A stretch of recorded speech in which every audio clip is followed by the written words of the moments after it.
Yelling from the couch. I'm Brent Humphreys. He's Joey Mullins. We are back after a week off of this episode, at least. I feel like I've been on here already this morning because I have. So here I am again. I'm still in my Bengals stuff because here we are. I was just recording a podcast with Gage. Now I'm back here with Joey. We had the NFL earlier. Now we're going to focus on college football and some college basketball. Joey, how we been since we last spoke to each other on here? Been a couple weeks. How you doing, my man? Oh, I'm doing great, man. Doing great. Enjoying some sports over the holidays. You know, a little upset about Carolina basketball. We'll get into that later. But, and hoping the Bengals can pull off a miracle for the playoffs like y'all were talking about. So we'll see. But other than that, I'm excited. Let's go. Yeah, and what a great start for it last night. We needed Denver to lose, and they lost. That's great for the Bengals. So we'll see if they can continue that. But the last time we spoke, man, we picked the college football championship games, conference championship games. And in it, we didn't pick last week. There was a couple of bowl games. We're not going to pick some of these bowl games. We're picking the college football playoff. But some of these bowl games, man, you just don't know who's there. People's transferring, coaches leaving, that all that stuff. Players sitting out. Yeah, Bill Belichick just intimidating people over there, telling them just sign their paper to get on out of here. You got that stuff. So we're just not going to do those little bowl games like that. But the conference championship, I went 6-3. Joey went 5-4. Bringing the total for me 218-63, and Joey 208-73. Still a great year overall for us picking straight up bets there. But yeah, man. And last week, if we would have picked, I'll go ahead and say it, I would have picked Army if in the Army-Navy game, for sure. I would have too.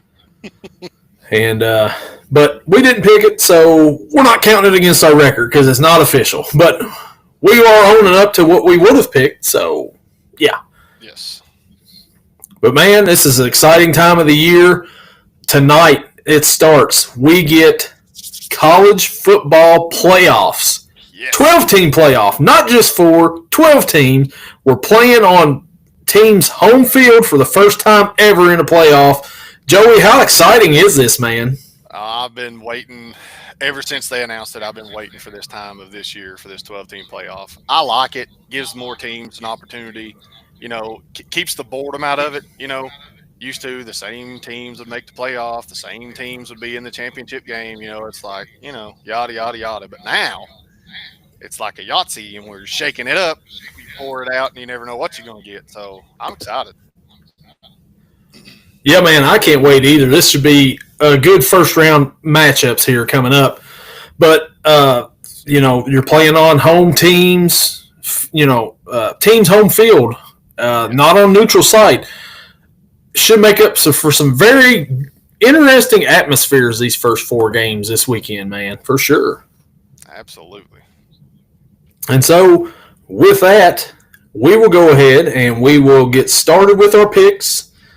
We'll go through a little college football, and then the second half of this, we're going to switch over to Joey's number one sport here, college basketball. And we will talk Carolina, the season that they're having so far, and then we'll talk some Kentucky. And we'll talk CBS Sports Classic coming up tomorrow. We'll preview them games. But, we'll go ahead and get started here with our college football picks. And, Joey, we start out tonight. Well, actually, there's a couple of games on. There's a game on right now. Ohio, Jacksonville State. They're playing in the Staff DNA Cure Bowl. All right. And then later you got Tulane playing Florida in the Union Home Mortgage Gasparillo Bowl. Okay. That's one of them. All right. And then at 8 o'clock tonight, you've got the college football playoff first round presented by Allstate. This is what I'm talking about. Here we go. Number 10, Indiana, travels to Notre Dame to face the number 7 Notre Dame Fighting Irish. Notre Dame's a 6.5-point favorite. The over-under is 50.5. Joey, I guess we could say this is the Indiana State Championship game right here. This is probably the biggest game in Indiana football history, without a doubt. What do you think about it? Oh, it is definitely the biggest game Indiana's ever played. I mean, man, Notre Dame, they're good. Indiana's good. I mean, obviously got that one loss, Ohio State, so not a bad loss. I mean, well, it was a bad loss, but not like to a bad team. But uh, Leonard has come on more than what I thought. I honestly, in the beginning of the year, I didn't think he was going to pan out that great for Notre Dame. I don't know what you thought about that, but I didn't think he was going to pan out at all. But turns out he panned out. Uh, no, I'm with you. I didn't think he was going to be anything, because he wasn't really that great at Duke. I mean, he was good for Duke, but you go to Notre Dame and you're stepping up in competition and in notoriety and everything, and he's handled it pretty well. Yeah, excuse me, but I think if I'm going to pick this one, I mean it's going to be a heck of a game to watch. I mean, oh man, I'm going to give the edge to Notre Dame, and the reason why I'm giving the edge to Notre Dame, they're at home, um, they're on a roll. You know, they're they're rolling right now. Leonard's got the team rolling. Uh, give me Notre Dame. Give me an Indiana cover though. I think the game's going to be close. Um, and over under, give me the over. Both teams can score, especially Indiana. They can put up points in a hurry. So yeah, give me the over. So this right here, like I said, this is the biggest game in Indiana football history, without a doubt. Notre Dame, they've played in. I mean, they won some national championships, so it may not be the biggest in their history, but this is a big game for the state of Indiana right here, for sure. The committee kind of knew what they were doing by putting these two teams together right in the first round. Yes. You can't tell me that they didn't. But Indiana, they have went to the portal. They've got Rourke, quarterback, played at Ohio last year. They've got a lot of pieces out of that portal, and they've built this team through the portal. New head coach that they got last year, I believe he was at James Madison. Now he's in Indiana. They've had a great season. They've beat the teams they're supposed to beat, and they beat them down. The only loss was Ohio State. Ohio State step up in competition. Notre Dame, on the other hand, they've burned you a few times on here, Joey. Seems like whichever you pick, they do the opposite. Notre Dame lost somehow to Northern Illinois at home earlier in the season. That's their only loss. Inexplicable. And then you look back at Northern Illinois, I don't even know if they made a bowl game. That's how bad of a season they had. But they beat Notre Dame, so that's something. Notre Dame here, I think this is going to be an entertaining game as well. This should be a good one. Notre Dame, I believe, wins the game as well. But I think we're going to have a close game here. And I think Indiana will cover that spread too. I don't know if it's going to be 3 points, 6 points, or what, but Indiana keeps it close. They give Notre Dame all they want and more, but ultimately Notre Dame pulls off the first ever win in the 12-team college football playoff at home. That's my thinking. And then we head to tomorrow, which is a big day. Tomorrow we start out 12 o'clock on TNT or Max. The number 11 SMU Mustangs travel to Penn State to face number 6 Penn State Nittany Lions. Penn State is an 8.5-point favorite. The over-under is 52.5. The weather is 26 degrees. Joey, what are we thinking here? Oh, I think you can get tickets for $37 if you want to freeze to death and watch the game. But, you know what? This is an interesting matchup. SMU now in the ACC. That sounds really weird to say, for one. Losing to Clemson and could have won that game. Had every opportunity to win that game. Penn State coming off a loss to Oregon, which again, that's expected because I don't know if anybody's going to be able to stop Oregon right now. No. But as far as this game here, if I'm going to pick, I'm going to say give me Penn State. I think Drew Aller's going to have a great game. Singleton, I think, is going to have a monster game on the ground in this one. Give me Penn State, And give me Penn State to cover that 8.5. I think they'll cover it. And give me the under 52.5. But I think Penn State will cover that 8.5.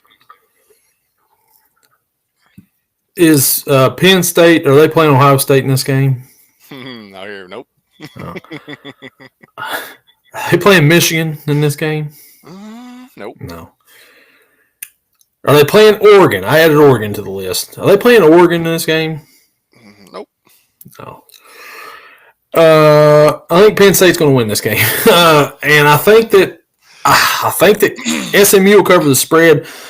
Thing is, this is the only game of the 4 games that has not sold out yet. Like, what are we doing, guys? Penn State, what are we doing here? This is the first year of the playoff, 12-team playoff, the first time where teams are playing on their home field in the postseason, and you guys can't sell out a playoff game. Wow. Ban them. Get them out of the playoffs. Don't ever put them back in again. They're going to lose anyway. They're not winning the national championship. It's embarrassing for Penn State. Like, what are you doing here? For real. No joke. You said tickets were cheap. I mean, $37. I did not realize that they haven't sold out yet. I just assumed, and you know what that gets you. But, yeah, I just assumed they sold out. They didn't. No, they haven't sold out, and they're probably not going to sell out. And I was talking with Gage on the last one. He said that, students, I guess, are home for the winter break and all that. Okay, I get it, but still, come on. You can go home after the game. You know what I mean? It's Friday night or Saturday night, Saturday afternoon. You can leave Saturday night. You can be home in time for Christmas and all that. But apparently not. I think Penn State wins this game overall, though. SMU, they've had a good season. Finished second in the ACC. They got in over Alabama, which there was somehow some controversy. I don't see how, because Alabama loses to Oklahoma. Once you do that and you don't score a touchdown, I'm pretty sure you just blew your shot. So I don't see a problem with putting SMU in there. I don't think SMU wins this game here, though. So give me Penn State to win and give me a SMU cover. I think it'll be about a touchdown game. And by the way, the winner of Indiana Notre Dame goes on to play in the Sugar Bowl against Georgia next week. And the winner of SMU Penn State goes to the Fiesta Bowl to play the number 3 Boise State Broncos. So, yeah, I think it'll be Penn State, Boise State, and Notre Dame, Georgia. And Joey so far has agreed. Yep. The next matchup we have to pick here, 12 o'clock on ABC, the South Dakota State. Oh, wait, never mind. That is a FCS championship, South Dakota State, North Dakota State. Yeah. And then the other semifinal is South Dakota, Montana State. So all those teams up there in the Big Sky country are playing for the FCS championship. We're not picking those.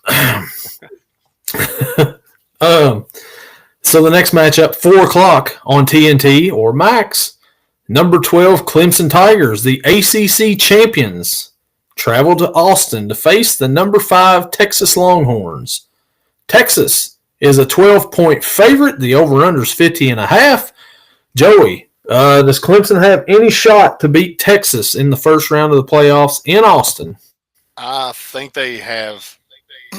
What I've seen the chaos go on this year in sports, not just in college football, in NBA, NFL, but college basketball so far. You can't rule anything out. Do I think they got a shot? Yes. Do I think it's a good shot? No. Not in Austin, Texas. No. I just don't see it. Give me Texas in this one. I think Texas will cover this. But I think Texas will start out slow. Quinn Ewers has been starting out kind of slow here lately, but I think you get into, middle part of the third quarter, I think Texas will pull away. Klubnik's had a great year, don't get me wrong. Moffa's had a great year on the ground. He's got 8 touchdowns. I just think that Quinn Ewers in Texas is just too much for Clemson. And yeah, give me the over in this one. Texas likes to score, so. Yeah, I'm with you here. Both teams, Texas has only lost to one team this year, and they lost to them twice, the Georgia Bulldogs. Clemson also lost to Georgia earlier in the year, 34-3. Then they lost to Louisville, and then they lost the South Carolina State Championship to South Carolina.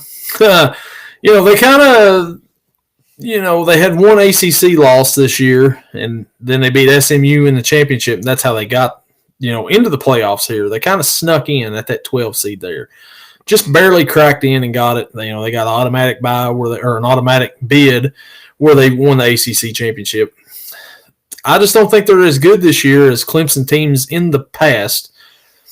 Texas, on the other hand, they're playing really well. Like you said, they start off kind of slow, but they like to put up some points. I think they're going to come out. They're going to be ready to play in Austin. That environment's going to be wild. Give me the Longhorns in this one. I think that they'll cover too. I'm with you. 12's a lot, but I think that they cover this spread, and I like the over in this one too. So give me the Longhorns for everything. And then we head to the 8 o'clock matchup on ABC ESPN. This is probably the matchup of the weekend. Number 9 seeded Tennessee Volunteers travel to Columbus to face the number 8 Ohio State Buckeyes. Ohio State is a 7.5-point favorite. The over-under is 46.5. Joey, in between Tennessee and Ohio, sits a state of Kentucky. If you go further south, you got to listen to those Volunteer fans. If you go up north, you've got to listen to those Ohio State Buckeye fans. Both equally obnoxious. This is like, oh boy, who do we pick in this one? So, Joey, who are we picking in this game right here? Ohio State. I can't pick Tennessee. I can't do it. And not just, it ain't just a hate pick. I honestly do think that Ohio State will find a way to win. They've been somehow finding a way to win in these games that they should have lost, and somehow they find a way to win. And to me, that's a mark of a championship football team. Finding a way to win. Or in any sport, you get bad cards dealt to you. You get injuries during the game. Well, you know what? Championship team will find a way to win. And I think Ohio State with Judkins and Smith, it's just a 1-2 punch. I think they're going to take it.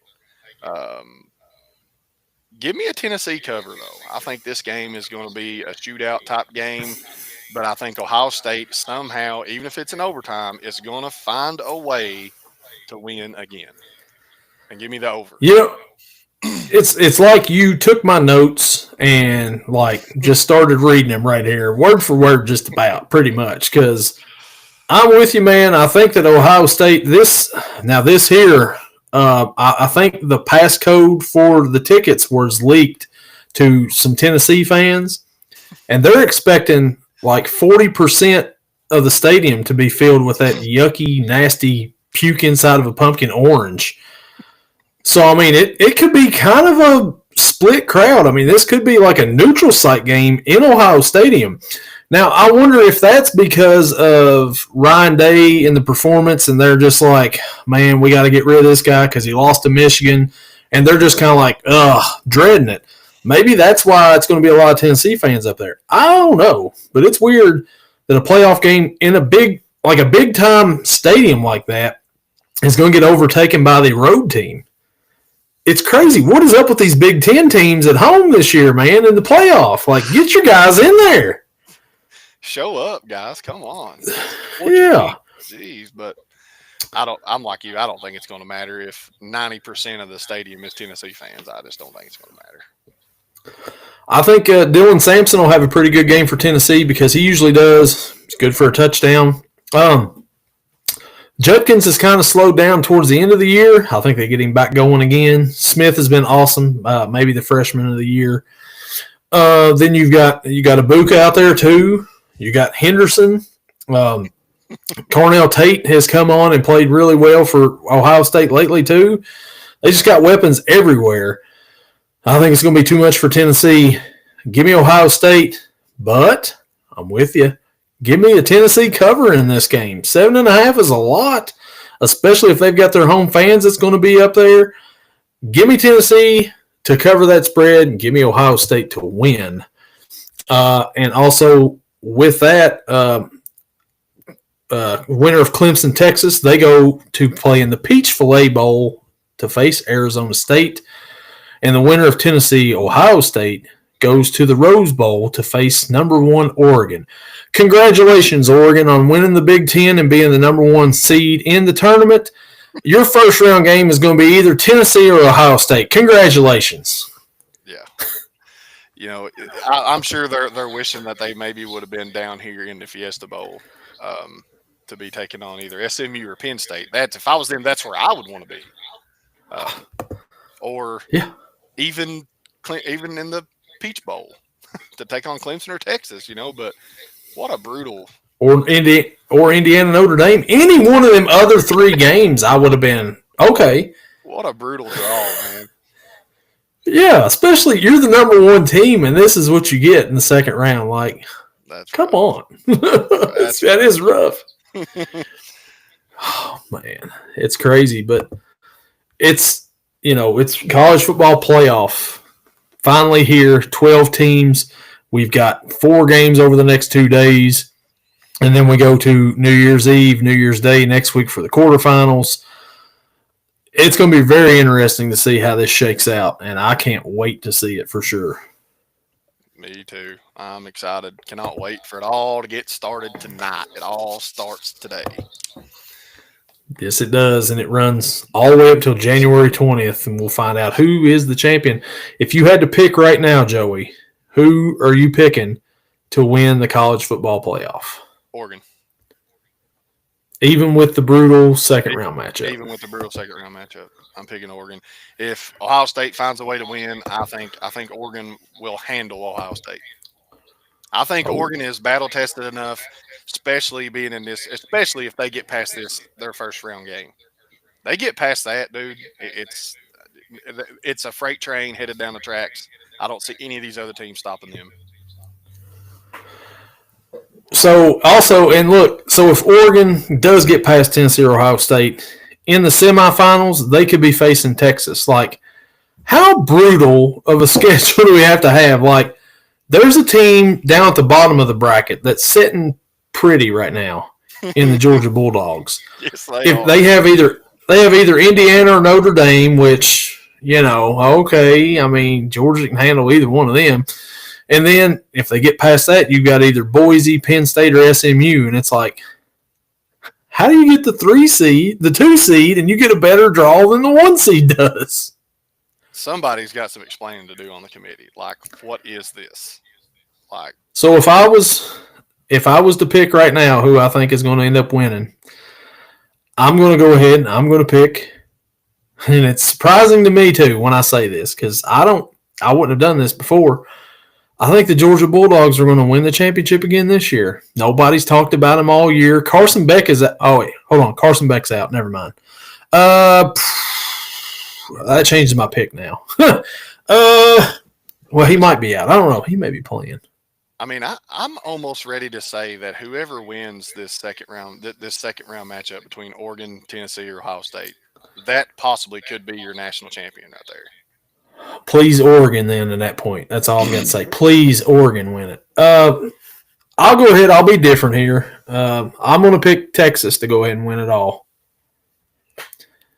Yeah. Not a bad pick, though. Not a bad pick. Not a bad pick at all.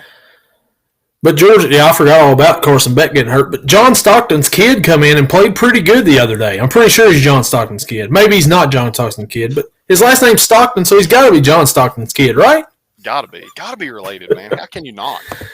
Yeah. I know his son played at Gonzaga, like he played at Gonzaga, but pretty sure he's got another kid that plays at Georgia football. Yeah. Maybe not. Maybe not.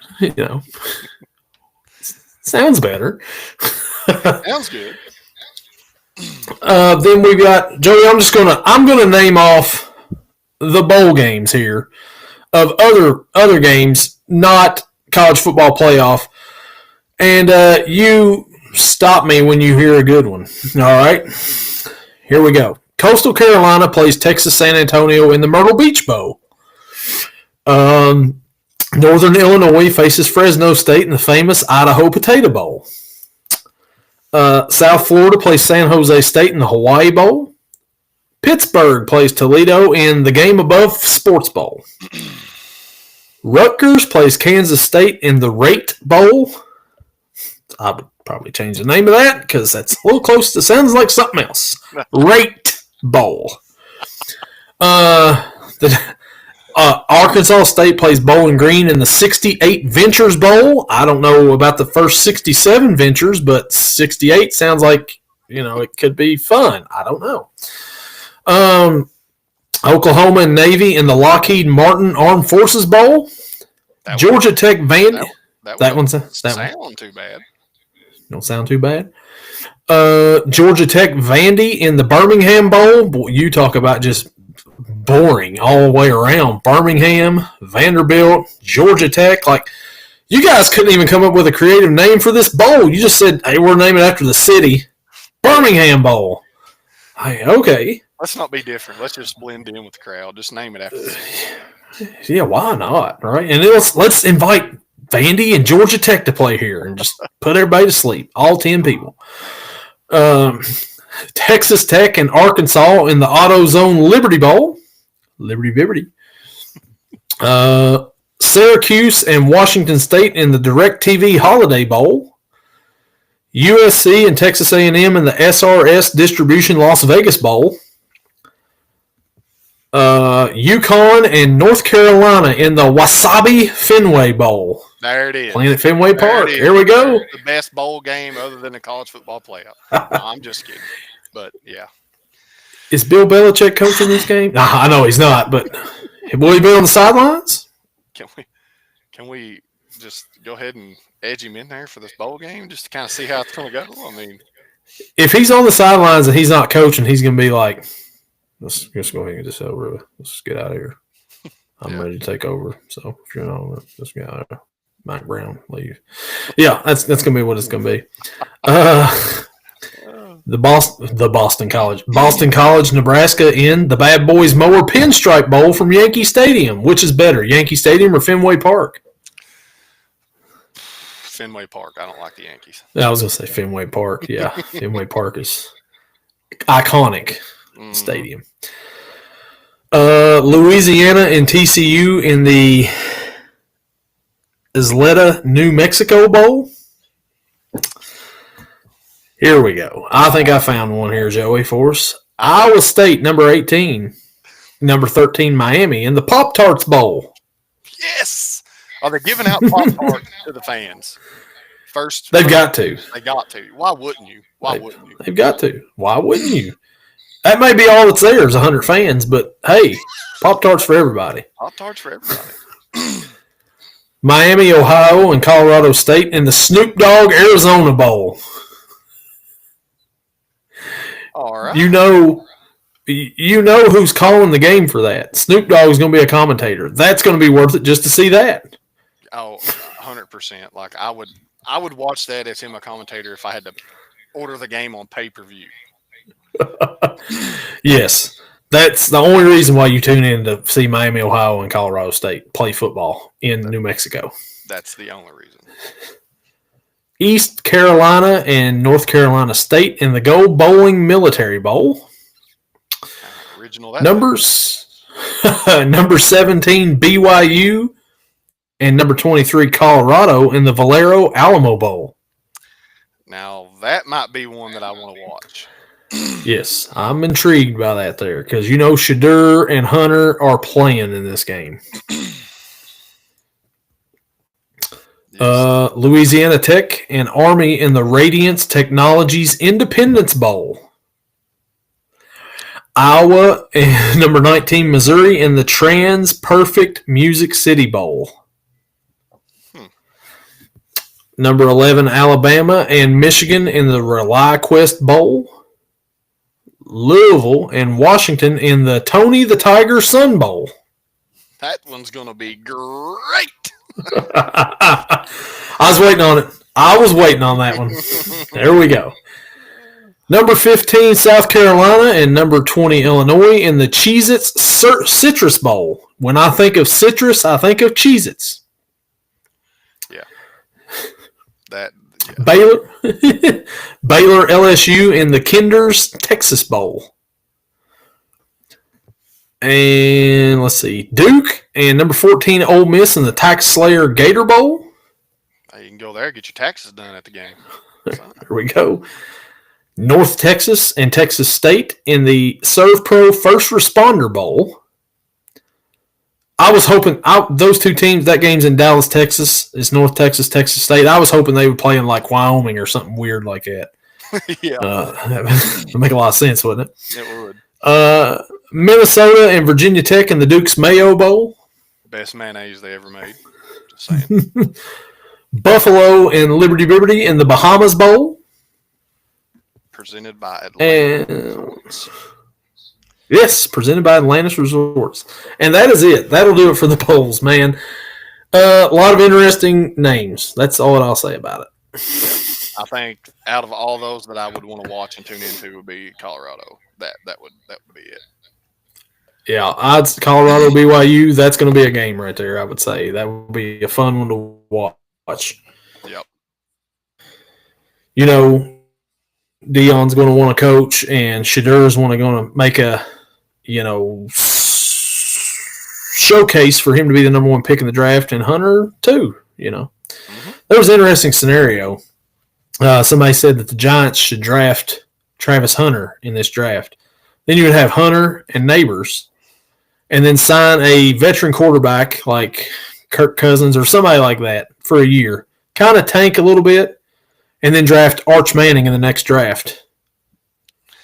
Hey. Can't say. Hey. I don't know. I can't say that that's a bad idea. Yeah, that's really not a bad idea right there, but no.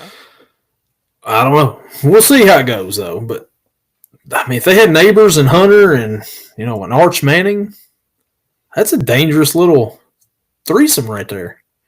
Yeah, it is. All right, so that will do it for our college football talk. Let's go ahead and switch gears into Joey, your favorite sport here. My, second. College basketball. And this past week, Florida played North Carolina at Carolina. Or no, not at Carolina. Sorry. That was, where was that game played at? Was that Charlotte? Yeah, it was a Jumpman Invitational. Yeah, the Jumpman Invitational, number 7, Florida defeats North Carolina 90-84. Joey, what were your thoughts on Carolina? RJ Davis finally came alive for Carolina, but they eventually fell. What are your thoughts on it? Well, I mean, I've already kind of ranted on Twitter about this. Kind of got all my frustrations out, so I'm kind of glad we're talking about it now instead of like a reaction video when it happened. But it would have been perfect to have a reaction video that day. Oh my! One day YouTube will get to see it, and it's not going to be good. But anyway, Carolina's got this problem this year of digging themselves a 13 to 15 point hole right off the rip in the first 10 minutes of the game. And everybody on Twitter, including me, some of it is on coaching, but not all of it's on coaching. A coach can only say so much and do so much. When the players go out there, they have free will to do what they want, So I think that they got to get off to a better start. I think they need to adjust the starting lineup. I think Ian Jackson needs to be in the starting lineup. I think Elliot Cadeau needs less minutes. Not saying bench him, but I think he needs to. I think Ian Jackson needs to start in his spot and give the point guard spot back to RJ Davis. That's just me, because the difference, I think RJ Davis, in the past years when he's been so good, he's been the main point guard. He's had the ball in his hands. He gives the ball up, then comes off screens. He's playing a different role this year with Elliot Cadeau handling the ball and him playing off the ball. And game's tied. Florida comes down, makes a layup, great shot, no problem there. Carolina's focus and what they're known for is after a made shot, they run the ball up the other team's backside. I mean, get it out of the net, get it out, go. I've seen Roy Williams not call timeouts in tournament games, like Elite Eight games, um, against big time teams. You know, they go over that. You don't call a timeout. Defense is on their heels. They're celebrating. They just tied the game. Defense is on their heels. You come down. You're in the bonus. Drive the ball to the basket. Make the referees make a call one way or the other. And Hubert Davis calls a timeout, and that's the only thing in the end of the game I did not agree with. Yeah, I agree with you there. Don't deviate from what has. Yeah. But yeah, I mean, Carolina's just got some things to fix, got some things to work out. Van Allen Lubin has been putting in some good minutes. You know, getting rebounds. Drake Powell's putting in good minutes. But yeah, they definitely got some things. Yeah. So yeah, like don't deviate. Yeah, don't deviate from what you do normally. Like if you don't call a timeout in that situation, there's no need to even call a timeout. Just keep going. Keep doing what you do. Let them play it out. Like you said, they ain't got time to set their defense. You can get them on their heels a little bit. You call a timeout, they set their defense. They can stop you. They get the ball back. Ball game over. And but I mean, like you said, you got to get the ball bounds after the timeout. That's the most dangerous part about it. Yep. And then you mentioned that Cadeau played bad the other night. 4 turnovers. He just wasn't very good. He hasn't been very good this year. He's not what you were expecting at the beginning of the year. You know, everybody was raving about him in the offseason, talking about he's improved leaps and bounds. But he just hasn't shown it in these big games. You've got to give the guy, Ian Jackson, even though he's a freshman, you got to give him minutes. He's earned it. He's playing it. He's outplayed Cadeau. You got to let him come in and start. Like you said, don't bench Cadeau completely. Don't give up on him because there's still that talent there. But maybe don't play him as much until he proves himself once again, gets back in the good graces, plays well, and then you maybe put him back in. You can't get down this many points in the first half and expect to come out and win games, especially against good teams. Florida has beat down teams. They've been awesome this year. They're ranked in the top 10 for a reason. You can't play around with them. You can't go down 14 at the half and expect to come back and beat them. You can come back, you can take a lead, but, I mean, you're exerting all your effort in just trying to catch up when you could be, just playing your normal game and defeating them that way. But, yeah, that's my thoughts on the game the other night. Yeah, well, we made 5 threes and Florida made 11, and I think they had 10 at halftime. So, I mean, I've always said it, if you let a team make 10 threes on you and you don't at least come within a couple of threes of matching that, you're not going to win the game. I mean, I can't say you're not going to win the game, but the percentage is very low. No. Very low.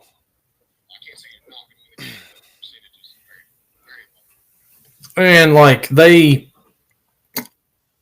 said, they got down a lot, and then they kind of made some adjustments at halftime that worked for the most part, but you're still exerting all that effort early in the second half. By the time the end of the second half's over with, you're completely spent, and Florida's still just like, hey, we're going to come out and we're just going to take it over at the end. Looking forward to Saturday, 3 o'clock on CBS. Number 18 UCLA faces North Carolina in the CBS Sports Classic. There's no spread on this right now, but Joey, what are your thoughts on the Carolina-UCLA game this Saturday at Madison Square Garden? I think it's going to be the same way against the Florida. I mean, UCLA's 10-1. They're in the top 25 for a reason. I think as you see Carolina in that second half against Florida, that is how Carolina can play every game all year. And if they have that effort and play that good, I think out of these losses that we've got, the 5 losses, and they've all been to ranked teams, except for Michigan State. They wasn't ranked when we lost to them, but they're ranked now. I think they win at least 3 out of them 5. if they play like they did in the second half against Florida. If we get that Carolina team against UCLA, I feel really confident that they will come out with a win. But if they start this slow start stuff again and they get down double digits, it's I hate to say it, I'm the biggest Carolina basketball fan you'll ever find, but it's going to be the same result. I think in this one right here, UCLA, I mean, who have they beat this year? They beat number 12 Oregon. They beat Washington. They beat Arizona. That's the big teams they beat, and they lost to New Mexico, which I believe is coached by Richard Pitino. That's their only loss. So, I mean, they really haven't played a whole lot. I mean, Florida, they didn't look like they played a whole lot either, but I don't know. I just feel a little bit different about UCLA. Mick Cronin, I don't think is really that good of a coach. That's my opinion. I didn't think he was very good at Cincinnati, and I don't think he's been very good at UCLA either. They're in the Big Ten. They're number one in the Big Ten, which it's still weird, even with basketball, to say that UCLA is in the Big Ten. We didn't really talk about them a whole lot during football season because they weren't very good. But here we are talking about UCLA playing in the Big Ten. It's weird. But, man, I think Carolina, I think they'll win this game. I think that they're going to bounce back. Hubert Davis going to make some adjustments here. I think he twerks that starting lineup a little bit and playing time a little bit. What do you think, Joey? You think he plays Ian Jackson a little bit more? I think he will. I don't know if he'll put him in the starting lineup against UCLA, but I definitely think that he is going to be coming off the bench more frequently and a lot quicker. Because, I mean, Elliot Cadeau, he's averaging 5 assists a game, but he's averaging 3 turnovers a game. I mean, you can't have a guard averaging 3, almost 4 turnovers a game. I mean, I've always taught my kids when I coached younger kids is you value the basketball. When you have it, you take care of it. You're a point guard for a reason. They rely on you to take care of the basketball, make good decisions. To me, a point guard, I don't care if they score or not. That does not matter to me. Taking care of the ball, getting your teammates involved, setting up the offense, that's your job. So, But I think Ian Jackson is going to play a lot more. Yeah, Hubert Davis has got to see that, right? And if not, maybe Dadgum Roy, he'll be in attendance. He could tell him, be like, hey, maybe put in that Jackson kid there a little bit more. Dadgum it. Or Sean May, one of the assistant coaches. I mean, nudge him a little bit and say, hey, put the kid in, man. Give him more of a shot. So since the last time we did a podcast, Kentucky, and this would have been a good overreaction video too, they faced number 7 Gonzaga in Seattle and were down 16 at the half, down 18 at one point in time. But little old Kentucky Wildcats come back and get the win at Gonzaga 90-89 without Lamont Butler. An impressive win for them. Kerr Kriisa went out with a broken foot in that game, and Jackson Robinson took over the point guard duties. Joey, that's an impressive win, basically on the road against Gonzaga there for Kentucky in Mark Pope's first season.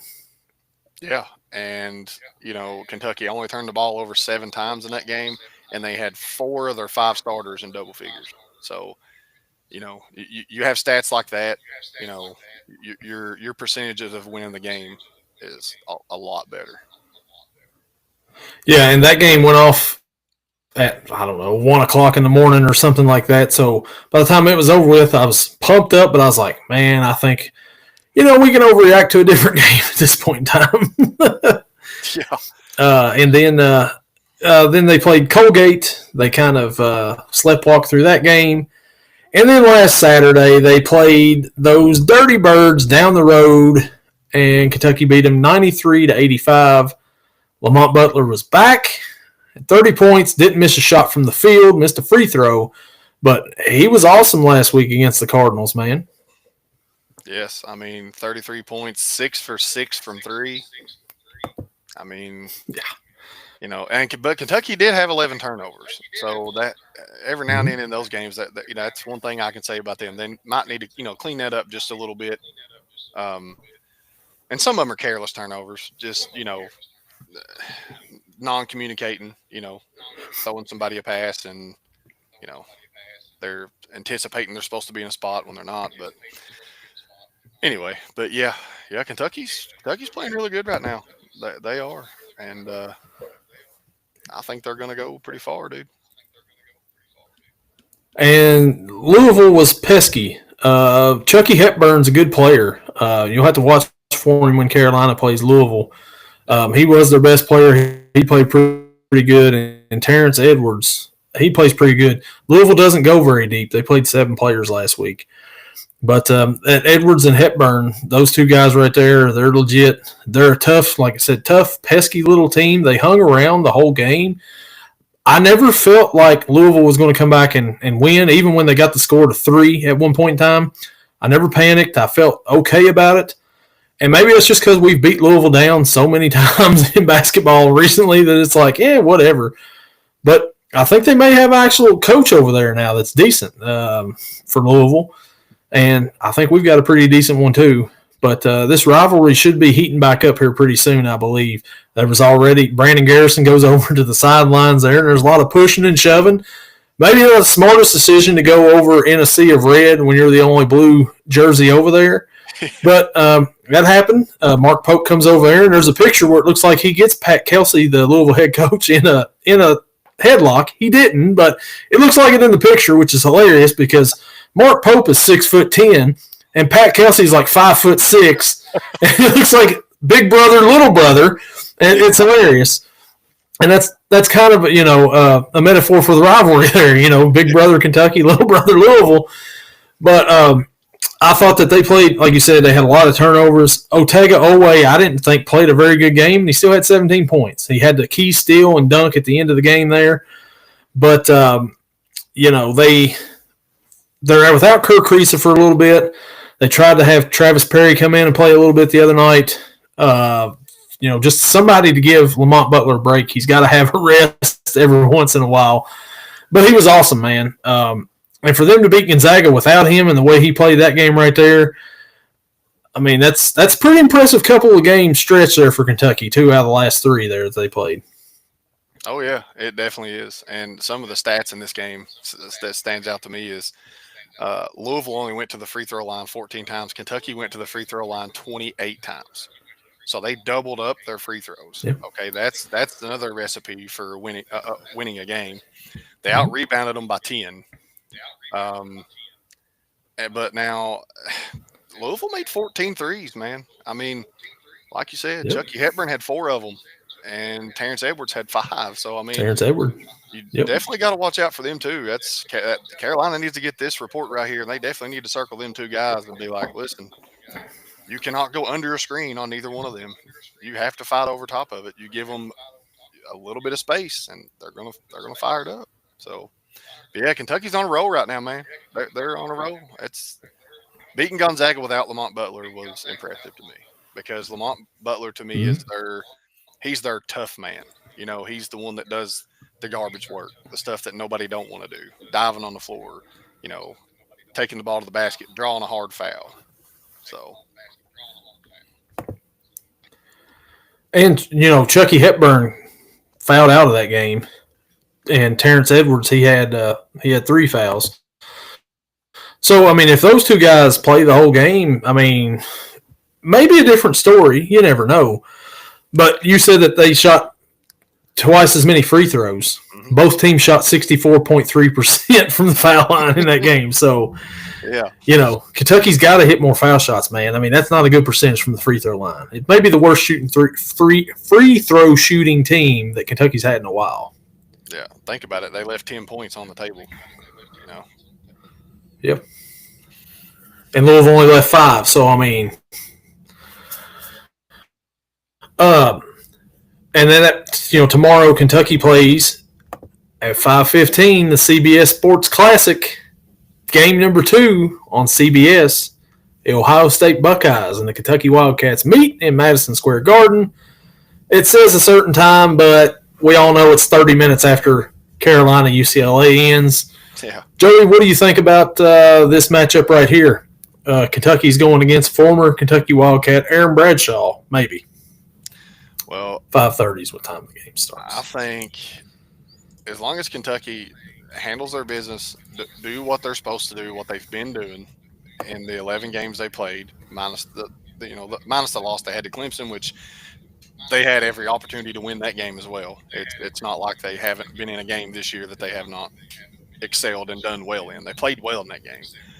Clemson just made a few more extra plays at the end of the game. That happens sometimes, but I think Kentucky will be okay in this one as long as they take care of the basketball, get to the foul line. Sometimes that's Kentucky's bread and butter, man. With Oweh and Lamont Butler, man, those guys get them downhill, get them driving to the basket.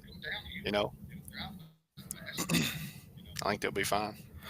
And can Amari Williams play some defense instead of like every picture they show of Amari Williams? He's like this, like backing up, hands down, back up. I'm like, what are you doing, man? Get in there and play some defense. You can do it. Yeah. You're Defensive Player of the Year in your conference last 2 years. Come on, man. I'm telling you, no excuse. Ohio State, man, there's no excuse. Ohio State has had some issues this year playing. They beat Texas when Texas was ranked earlier in the season. That's their only win over a ranked team. They lost to Texas A&M by double digits. Lost to Pitt by 1. Lost to Maryland by 34. And then lost to Auburn by 38. Auburn is really good. I mean, they're a really good team. But, I mean, that says a lot if they're beating Ohio State team by 38 points. Yeah, and Auburn's just got some good news that Broome will not require surgery. Everybody in Auburn was holding. Yes, that's huge. They were holding their breath. Yeah, no doubt. I hate to say it, Auburn, they've got other great players, but he is their meat and potatoes right now, and that's you never want to see that happen to a kid. I was glad about the news. I mean, because he's having a great year. If I want to play somebody in the tournament, if I want to be the best, I want to beat the best. I don't want a banged up team. I want to beat the full cast of a team. So, and Broome, he is Auburn's team, like you said, and he's had his best year in college so far this year. And for him not to have surgery is a big deal for them. And if they lost him, I mean, they still may be a top 25 team, but they're not number 2 knocking on number 1's doorstep right now if he's out for the year. No, he's averaging 19 and 12 a game. I mean, you cannot lose that at all. No, and the game against Ohio State, he had 21 points, 20 rebounds, 5 assists. Like the first player in like 20-some years to have that stat. Crazy. Line. Crazy. It's crazy. But I like Kentucky to win tomorrow. I do too. I just think Ohio State is the lesser of the 4 teams playing in this CBS Sports Classic. I understand why you got Kentucky. I understand why you got Carolina in this classic. UCLA, I mean, I guess for history purposes, but what have they done in the last 30 years? Nothing. Not much. Ohio State, why are they even invited in this thing right here? Like, take them out, put UConn in there. Take them out, put, somebody else, right? Somebody else has got to be worthy of being in there besides Ohio State. Yeah. I mean, it kind of blew my mind whenever I seen when it come out and the schedule released and I seen Ohio State. I'm like, what? Okay. Yeah. All right. I guess so. I mean, I guess if this was the 1960s, that'd be fine. I mean, they belong, but what have they done since the 60s? They had Jared Solinger 15 years ago and Greg Odom and Mike Conley. But other than that, what have they done? They didn't win nothing then. I mean, they made a championship game with Conley and Odom. Yeah. That's it. They ain't done nothing. But, we don't make the big bucks, I guess, to pick these matchups. So. No, we don't. So Carolina and Kentucky both play tomorrow, and then after that, Kentucky is off until New Year's Eve day when they play Brown at home. So everybody be looking forward to that game on New Year's Eve to celebrate. When is Carolina's next game? They play the 29th. They play Campbell.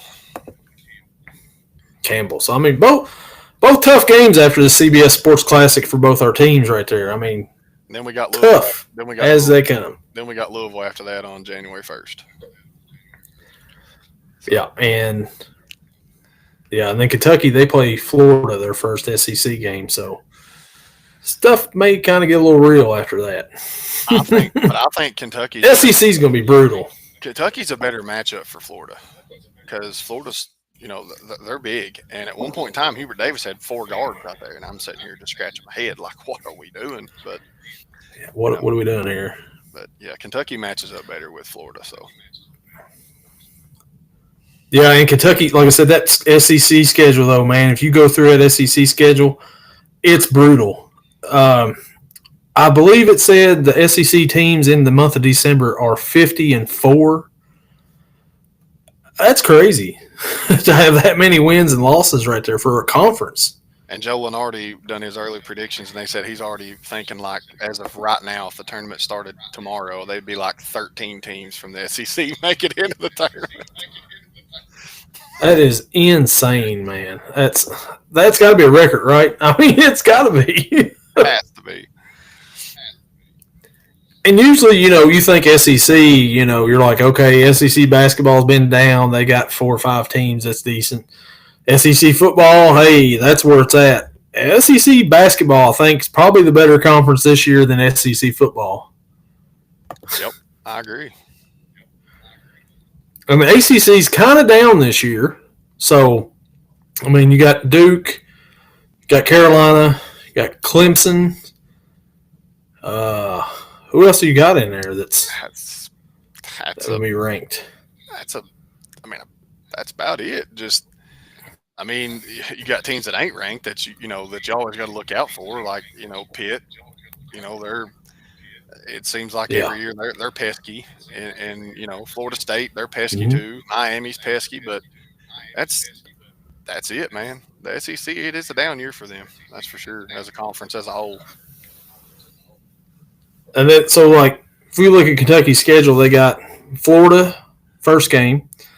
That's going to be tough. 11 a.m. is when they play it, and then they play Georgia. Georgia's one of the weaker teams. But if you look at Georgia's record, they're 10-1 right now. And then, you play at Mississippi State, they're also 10-1. Texas A&M, they're ranked, and they're 9-2. Alabama, of course, Alabama, they're 9-2. Vandy, poor old Vandy, they're 10-1. Tennessee, they're 11-0. Arkansas, John Calipari, they're 9-2. Ole Miss, number 17, they're 10-1. South Carolina, they're 8-3. They're the worst team in the conference at 8-3. Then Tennessee again. Texas is 10-2. Vandy, Alabama, Oklahoma's 11-0. Auburn. Look at that March 1st. Auburn's 10-1. That March 1st game, man. Oof. Yeah. Then they finished it up with LSU at 9-2 and Missouri, who's 10-1. So that's tough. The SEC is going to beat up on a lot. I mean, Kentucky can go 10-8 in the conference play, and it'll still be a great season because of all the teams that are in there. Absolutely. It's crazy, but it's going to be tough. College basketball is ramping up. College football is starting tonight, the playoffs. We're ready to watch them. Can't wait for them. We'll be back next week to talk about the quarterfinals and talk a little bit more basketball. We may preview Old Campbell in North Carolina and Kentucky and Brown, which everybody's looking forward to. Oh, yeah. Joey, you got anything else? Joey, to add here? Nope. I just appreciate everybody that watches our videos, that gives us likes, and looking forward to this playoff tonight, man. I'm excited for this game. Get it all started. Oh, yeah. Can't wait. May put in a little college player props, which is odd, but there's no sweats out there we can get. So we're going to try it, and we'll see. And We'll see you all next week. Later.